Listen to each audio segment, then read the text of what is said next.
Hello friends, आज के इस क्लास में आप रक्षा विज्ञान घटना चक्र प्रतिदृष्टि 2022 से देख रहे हो। आज के इस क्लास में आपको काफ़ी इम्पोर्टेंट जो रक्षा विज्ञान से रिलेटेड क्वेश्चन आपके एग्जाम में बनकर आ सकता है उसे आपको देखना है। अगर आप 67वीं बीपीएससी की तैयारी कर रहे हो, आपके लिए यह क्लास काफ़ी इंपॉर्टेंट है। ध्यान से देखिएगा, समझिएगा। साथ ही साथ अगर आप बिहार सचिवालय, बिहार एसआई वगैरह की तैयारी कर रहे हो तो यहाँ से क्वेश्चन आपके लिए भी बनकर आएगा। क्लास को ध्यान से देखिएगा, समझिएगा। सबसे पहला पॉइंट यहाँ पे समझिए कि INS सिंधु ध्वज सेवा मुक्त हो चुका है, उसके बारे में समझिए। देखिए 16 जुलाई 2022 को डेट आपको यहाँ पे ध्यान रख लेना है। 16 जुलाई 2022 को 35 वर्ष की सेवा के बाद पनडुब्बी नाम क्या रहा? तो INS सिंधु ध्वज। INS सिंधु ध्वज को भारतीय नौसेना से सेवा मुक्त किया गया। ध्यान रखेंगे 16 जुलाई 2022 को 35 वर्ष तक सेवा इनसे लिया गया था। ठीक है, नेक्स्ट समझेंगे इस पॉइंट को कि इस पनडुब्बी को विशाखापत्तनम में आयोजित समारोह में सेवा मुक्त किया गया। किसे? INS सिंधु ध्वज को। ठीक है, इसे जून 1987, ध्यान रखेंगे जून 1987 में भारतीय नौसेना में शामिल किया गया था। सवाल यह भी आपके लिए बनकर आ सकता है, तो इस पॉइंट को आप याद रखेंगे। देखिए यह किलो श्रेणी की 10 पनडुब्बियों में से एक थी। ठीक है, किलो श्रेणी की 10 पनडुब्बियों में से एक थी जिसे भारत ने वर्ष 1986 और वर्ष 2000 के बीच रूस से खरीदा था। स्वदेशी सोनार USHUS, स्वदेशी उपग्रह संचार प्रणाली रुक्मणी और MSS, जड़त्वीय नेविगेशन प्रणाली और स्वदेशी टारपीडो फायर कंट्रोल सिस्टम का परिचालन इसी पर प्रारंभ हुआ था। यह एकमात्र पनडुब्बी थी जिसे प्रधानमंत्री द्वारा नवाचार के लिए CNS रोलिंग ट्रॉफी जो था इससे सम्मानित किया गया था। नेक्स्ट पॉइंट को आप देखेंगे जो कि INS दूनागिरी का जलावतरण है। समझिएगा कि 15 जुलाई 2022 को प्रोजेक्ट 17A के तहत निर्मित युद्धपोत INS दूनागिरी का हुगली नदी पर जलावतरण किया गया। ठीक है, नेक्स्ट पॉइंट को समझिएगा इसी का। इसे नौसेना डिजाइन निर्देशालय जो है द्वारा डिजाइन किया गया है।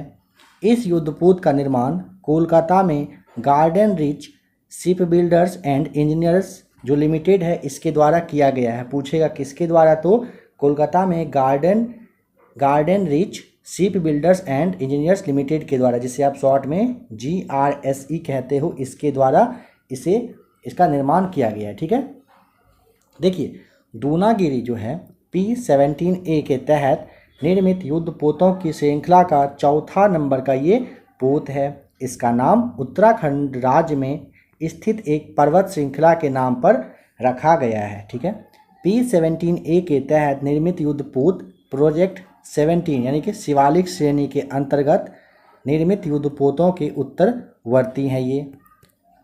देखिए भारतीय नौसेना हेतु P-17A के तहत 7 युद्धपोतों, जिसमें कि आपका 4 जो है ये मांझगांव डाक शिप बिल्डर्स लिमिटेड मुंबई और 3 GRSE यानी कि कोलकाता द्वारा जो अभी आपको जस्ट बताया गया था garden rich ship builders and engineers limited है, इसके द्वारा यह निर्माण किया जा रहा है। P-17A के अन्य 3 जो युद्धपोत हैं जिनका जलावतरण हो चुका है उसका नाम INS नीलगिरी, INS हिमगिरी और INS उदयगिरी है। डेट यहाँ पे आप तीनों का यहाँ इसे देख लीजिएगा। चाहे तो आप इसका स्क्रीनशॉट ले लीजिए या नहीं तो कोशिश करिए नोट्स आप तैयार कर लेने का। काफ़ी इंपॉर्टेंट ये सारे पॉइंट्स हैं आपके लिए। देखिए पृथ्वी जो 2 है इसका सफल परीक्षण किया जा चुका है। 15 जून 2022 को भारत ने सतह से सतह, ध्यान रखेंगे कब? तो 15 जून 2022 को भारत ने सतह से सतह पर मार करने वाली लघु दूरी की बैलिस्टिक मिसाइल पृथ्वी 2 का सफल परीक्षण कर लिया। यह परीक्षण एकीकृत परीक्षण रेंज जो कि आपका चांदीपुर यानी कि ओडिशा में है, यहीं से किया गया है।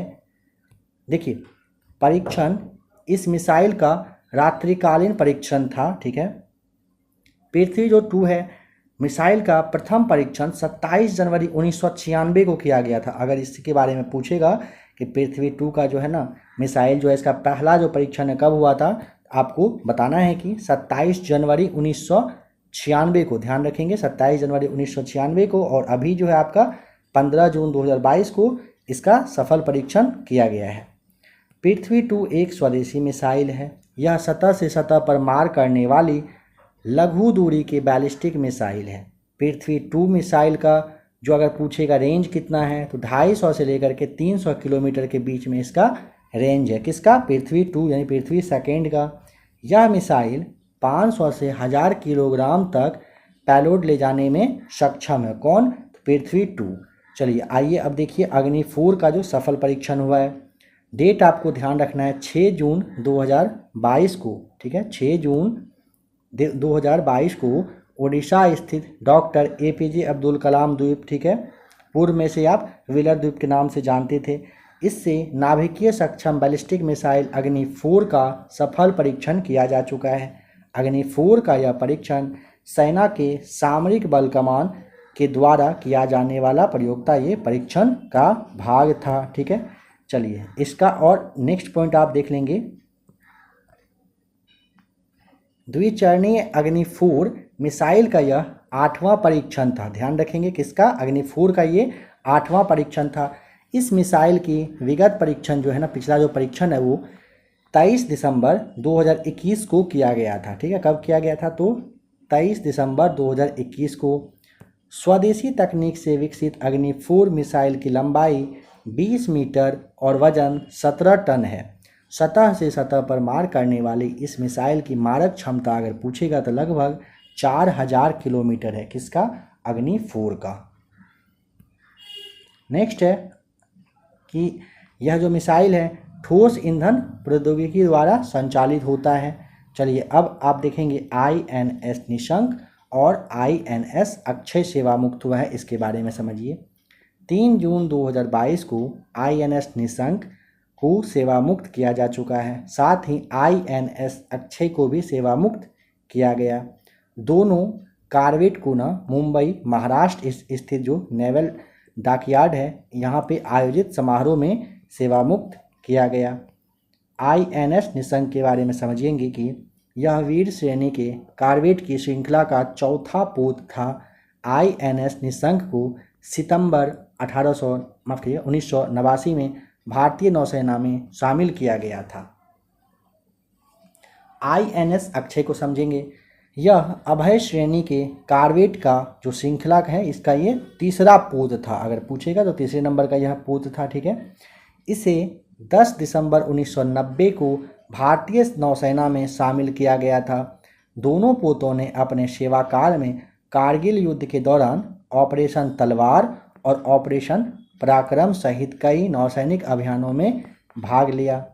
देखिए वर्ष 2016 में INS निशंक को जम्मू जो आपका जम्मू कश्मीर में उरी है, उरी हमला हुआ था, उसके बाद तैनात किया गया था, ठीक है। आइए अब INS गोमती के बारे में देखते हैं, इसे भी सेवा मुक्त किया जा चुका है। 28 मई 2022 को INS गोमती को सेवा मुक्त किया गया। 34 वर्षों तक भारतीय नौसेना में सेवा देने के पश्चात मुंबई में आयोजित एक समारोह में इसे सेवा मुक्त कर दिया गया। यह गोदावरी श्रेणी के निर्देशित मिसाइल युद्धपोतों की श्रृंखला का जो है तीसरा पोत एवं कार्यमुक्ति के समय पश्चिमी बेड़े का सबसे पुराना यह पोत था। कौन सा? INS गोमती, आपको ध्यान रखना है। और थोड़ा सा इसके बारे में समझेंगे। INS गोमती का नाम गोमती नदी से लिया गया है, ठीक है। इसे 16 अप्रैल 1988 को भारतीय नौसेना में शामिल किया गया था। गोदावरी श्रेणी के अन्य दो पोत जिसमें कि आपका INS गोदावरी और INS गंगा को क्रमशः 23 दिसंबर 2015 को और 22 मार्च 2018 को सेवा मुक्त किया जा चुका है। समझ लेंगे कि INS जो गोदावरी है इसको 23 दिसंबर 2015 को और जो INS गंगा है इसको 2018 में 22 मार्च को सेवा मुक्त किया जा चुका है। देखिए गोदावरी श्रेणी के तीनों पोतों का निर्माण माझगांव डाक शिप जो बिल्डर्स है मुंबई में इसी के द्वारा किया गया था। किसका? गोदावरी श्रेणी का तीनों युद्धपोत का निर्माण किया गया था। INS गोमती को राष्ट्रीय समुद्री सुरक्षा में उल्लेखनीय योगदान हेतु वर्ष 2007 और 8 में, फिर 2019 और 20 में प्रतिष्ठित यूनिट प्रशस्ति पत्र से सम्मानित किया जा चुका है। 28 मई 2022 को पोत को औपचारिक रूप से उत्तर प्रदेश सरकार को हस्तांतरित किया गया। सेवा मुक्ति के पश्चात इस पोत की विरासत को गोमती नदी यानी कि लखनऊ के तट पर स्थापित किया जा रहा है, ठीक है, जो कि आपका ओपन एयर संग्रहालय है, इसी में से कहिए कि रखा जाएगा, ठीक है। आइए अब सर्वेक्षण पोत निर्देशक के बारे में समझेंगे। 26 मई 2022 को चेन्नई स्थित कट्टुपल्ली में सर्वेक्षण पोत निर्देशन का जलावतरण संपन्न हो गया। सर्वेक्षण पोत निर्देशक जो है भारतीय नौसेना के लिए L&T जो है, इसके सहयोग से golden ridge ship builders and engineers के द्वारा निर्माणाधीन 4 सर्वेक्षण पोत परियोजना का यह दूसरा पोत है। भारतीय नौसेना हेतु निर्मित इस श्रृंखला के प्रथम सर्वेक्षण पोत INS संधायक था, जिसका कि कोलकाता में 5 दिसंबर 2021 को इसका जलावतरण किया जा चुका है। इस पोत का नामकरण पूर्ववर्ती पोत निर्देशक के नाम पर रखा गया है, जो कि भारतीय नौसैन्य के सर्वेक्षण पोत था, ठीक है। यह जो पोत है दिसंबर 2014 में 32 वर्ष की सेवा के उपरांत सेवा मुक्त कर दिया गया था, मतलब इसे हटा दिया गया था। सर्वेक्षण पोत बृहद परियोजना समझेंगे। विशेषता क्या है? इस परियोजना के तहत निर्मित पोत लगभग 3400 टन वजनी होंगे और इसमें लगभग 235 कर्मी यानी कि जो इंसान होंगे वो सवार रह सकेंगे, ठीक है। इन पोतों को 14 समुद्री मील की क्रूज गति से 18 समुद्री मील की अधिकतम गति पर परिचालित करने के लिए डिजाइन किया गया है। हंस जो NG है, नई पीढ़ी का प्रशिक्षक विमान, इसे समझेंगे। देखिए 17 मई 2022 को हंस NG विमान के इन फ्लाइट इंजन रिलाइट परीक्षण जो है उसे सफलतापूर्वक कर लिया गया है। देखिए यह परीक्षण चलकेरे यानी कि कर्नाटक स्थित जो आपका DRDO की विमानिक परीक्षण रेंज है, यहीं से संपन्न हुआ। इसे 19 फरवरी से लेकर 5 मार्च 2022 के मध्य में भारत की जो प्रथम स्वदेशी उड़ान परीक्षण विमान हंस NG के समुद्री परीक्षण सफलतापूर्वक इसे संपन्न हो गए थे। देखिए यह परीक्षण पुदुचेरी में किए गए। इस प्रकार इस विमान ने DGCA द्वारा टाइप प्रमाणन की दिशा में एक महत्वपूर्ण उपलब्धि अर्जित किया, मतलब सर्टिफिकेट जिसे आप कहते हैं एक तरह से इसे दिया गया है। इसके पूर्व 3 सितंबर 2021 को हंस NG यानी कि हंसा न्यू जनरेशन, इसका शॉर्ट फॉर्म का ये NG इसे कहा जा रहा है, विमान की प्रथम उड़ान सफलतापूर्वक संपन्न हो चुकी है। बेंगलुरु स्थित HAL एयरपोर्ट से उड़ान भरने के उपरांत विमान ने 80 नॉट की गति से 4000 फीट की ऊंचाई प्राप्त कर ली। इस विमान का विकास CSIR की एक संघटक प्रयोगशाला जो कि आपका CSIR राष्ट्रीय वांतरिक्ष प्रयोगशालाएं हैं बेंगलुरु में, इसी के द्वारा इसे किया गया है। हंस NG एक 2 सीट वाला प्रशिक्षण विमान है, 2 सीट वाला, ठीक है। हंस NG हंस प्रशिक्षण विमान का उन्नत संस्करण है। देखिए हंस विमान की जो प्रथम उड़ान है वो वर्ष 1993 में कंप्लीट हुआ था। हंस NG की अद्वितीय विशेषताओं में से एक आरामदायक केबिन के साथ ग्लास कॉकपिट भी इसमें शामिल है।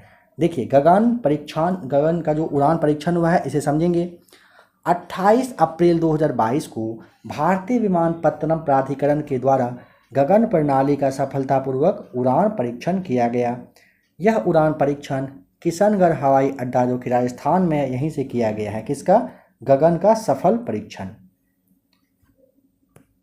यह जो सफल परीक्षण है भारतीय नागरिक उड्डयन के इतिहास में एयर नेविगेशन सर्विसेज के क्षेत्र में एक बहुत बड़ी उपलब्धि के रूप में से जाना जा रहा है। भारत ऐसी सफलता प्राप्त करने वाला एशिया प्रशांत का पहला देश बन चुका है।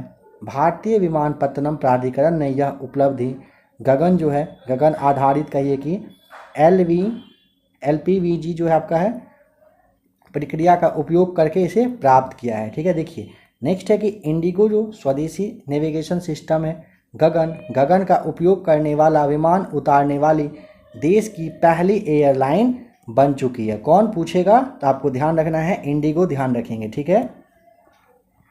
चलिए नेक्स्ट पॉइंट देखेंगे। इंडिगो ने 27 अप्रैल 2022 को गगन का उपयोग करके ATR-72 विमान को किशनगढ़ हवाई अड्डे पर, किशनगढ़ जो हवाई अड्डा है इस पर लैंड करवाया है। गगन एक भारतीय उपग्रह आधारित संवर्धन प्रणाली है। इसे AAI और इसरो ने संयुक्त रूप से विकसित किया है। यह भूमध्यरेखीय क्षेत्र में भारत और पड़ोसी देशों के लिए निर्मित अपनी तरह का यह पहली प्रणाली है।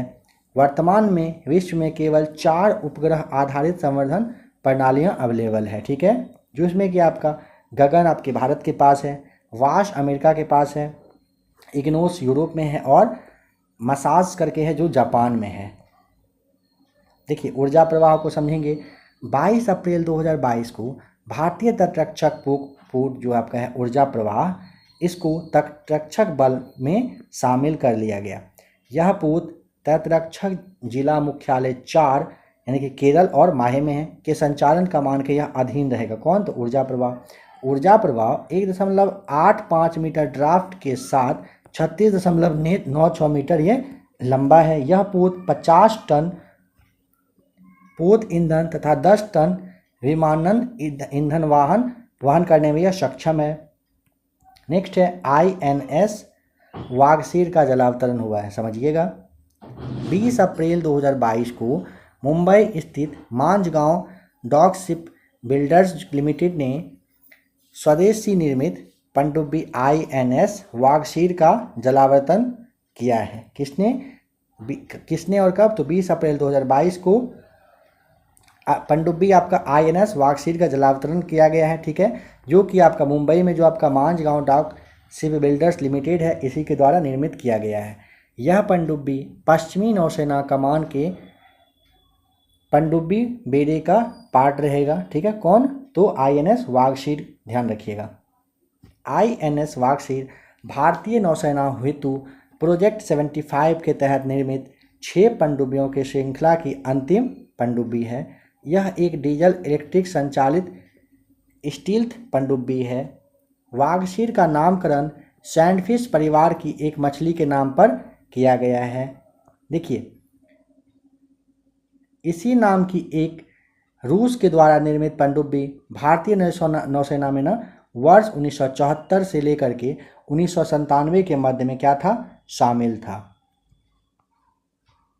देखिए medium range surface to air missile जो आपका जैसे आप MIRSM यानी कि मिर्जम के नाम से जानते हैं, 30 मार्च 2022 को मिर्जम का जो सैन्य संस्करण है ना, इसको फिर से वापस मतलब कहिए कि अपनी प्रभावशाली संस्करण ने फिर से अपनी प्रभावशाली कहिए कि से मतलब साबित करके दिखा दिया है, ठीक है। ओडिशा के चांदीपुर स्थित एकीकृत परीक्षण रेंज से हुए परीक्षण में इस मिसाइल ने उच्च गति के हवाई लक्ष्यों को सीधे आघात करके ध्वस्त कर दिया। उड़ान परीक्षण के समापन के पश्चात अब इस मिसाइल का विकासात्मक चरण जो है ये कंप्लीट हो चुका है। इससे पूर्व में 27 मार्च 2022 को भी इस मिसाइल प्रणाली को 2 बार सफलतापूर्वक परीक्षण किया जा चुका है। भारतीय थल सेना के द्वारा प्रयोग किए जाने वाले जो आपका मर्जम करके है मिसाइल, इसके संस्करण का विकास संयुक्त रूप से DRDO और इजराइल एरोस्पेस इंडस्ट्रीज के द्वारा किया गया है। 9 सितंबर 2021 को रक्षा अनुसंधान तथा विकास संगठन जिसे DRDO के नाम से आप जानते हैं, इन्होंने भारतीय वायुसेना को मध्यम दूरी के सतह से सतह मार करने वाली मिसाइल प्रणाली की पहली इकाई वायु स्टेशन जो कि आपका जैसलमेर राजस्थान में है, यहाँ पर इसे सौंप दिया है। इस मिसाइल प्रणाली का विकास रक्षा अनुसंधान संस्थान जो आपका DRDO है और इजराइल के एरोस्पेस इंडस्ट्रीज ने किया है। 4.5 मीटर लंबी 2 मैक की गति वाली यह मिसाइल 70 किलोमीटर के प्रयास में एक साथ अनेक लक्ष्यों को निशाना बनाने में सक्षम है। भारत में ड्रोन आयात पर निर्भर कर दिया मतलब प्रतिबंध लगा दिया गया। इसे देखेंगे 9 फरवरी 2022 को, डेट आप ध्यान रखिएगा, केंद्र सरकार ने भारत में ड्रोन के आयात पर तत्काल प्रभाव से प्रतिबंधित कर दिया है। ठीक है, आयात पर क्या क्या है, बैन लगा दिया गया है।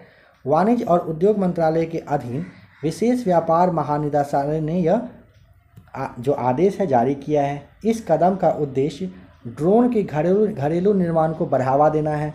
इस अधिसूचना के तहत CBU completely build up SKD यानी कि सेमी नॉकडाउन, या फिर आप CKD कहिए कि कंप्लीटली नॉकडाउन के रूप में किसी भी ड्रोन के आयात पर प्रतिबंध लगा दिया गया है। ठीक है, डेट आपको ध्यान रखना है 9 फरवरी 2022 से।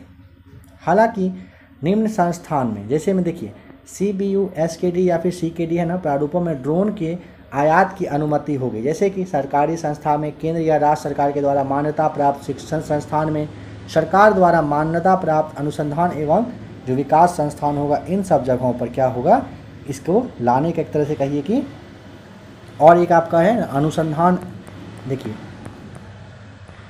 अनुसंधान और जो विकास उद्देश्य हेतु ड्रोन निर्माता है, इस सबको ना परमिशन रहेगा। रक्षा और सुरक्षा उद्देश्य हेतु भी ड्रोन आयात की अनुमति होगी। ड्रोन घटकों के आयात के लिए किसी भी अनुमोदन की आवश्यकता नहीं होगी। देश का पहला ड्रोन स्कूल को समझेंगे। 10 मार्च 2022 को मध्य प्रदेश के ग्वालियर में देश के पहले ड्रोन स्कूल का उद्घाटन किया गया। देखिए 11 दिसंबर 2021 को राज्य में जो है ना 5 ड्रोन स्कूल खोले जाने की घोषणा की गई थी, और अन्य जो 4 शहर है वो कौन कौन सा, भोपाल, इंदौर, जबलपुर और सतना में यह खुलेगा। ठीक है, ग्वालियर में खुल चुका है।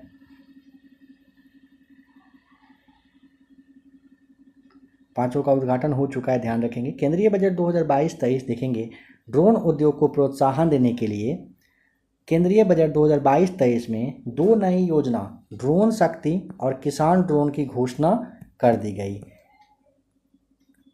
ड्रोन शक्ति के तहत स्टार्टअप्स के माध्यम से ड्रोन के एक सेवा के रूप में उपयोग को सुविधाजनक बनाने एवं उसे बढ़ावा देने का लक्ष्य निर्धारित किया गया है।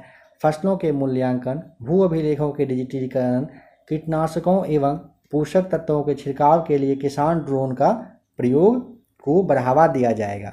150 किलोग्राम से अधिक वजन वाली विशाल मानव रहित विमान प्रणाली का उपयोग विभिन्न क्षेत्रों में किया जाएगा। रेलवे सुरक्षा हेतु ड्रोन आधारित निगरानी प्रणाली में भी इसका यूज किया जाएगा। ठीक है, तो फ्रेंड्स अभी आपने प्रतिदृष्टि घटना चक्र यानी कि जो आपका घटना चक्र है, इससे आपने रक्षा विज्ञान से, रक्षा से यानी कि जो आपका रिलेटेड क्वेश्चन था उसे देखा। आशा करता हूँ कि आपको क्लास अच्छा लगा होगा। अगर आप BPSC, बिहार सचिवालय, बिहार दरोगा, बिहार पुलिस वगैरह की तैयारी कर रहे हैं, आप एक बार प्ले लिस्ट में आकर चेक करिएगा, आपके लिए क्लास अवेलेबल है। क्लास को आप देख लेंगे। अगर आपको आज के क्लास से हेल्प मिला होगा तो अब आप क्या करेंगे, वीडियो को लाइक कर दीजिएगा। अगर आपको क्लास अच्छा लग रहा होगा तो आप चाहें तो चैनल को सब्सक्राइब करके जुड़ जाइएगा ABC एकेडमी के साथ। चलिए मिलते हैं बहुत ही जल्द एक और नए क्लास के साथ।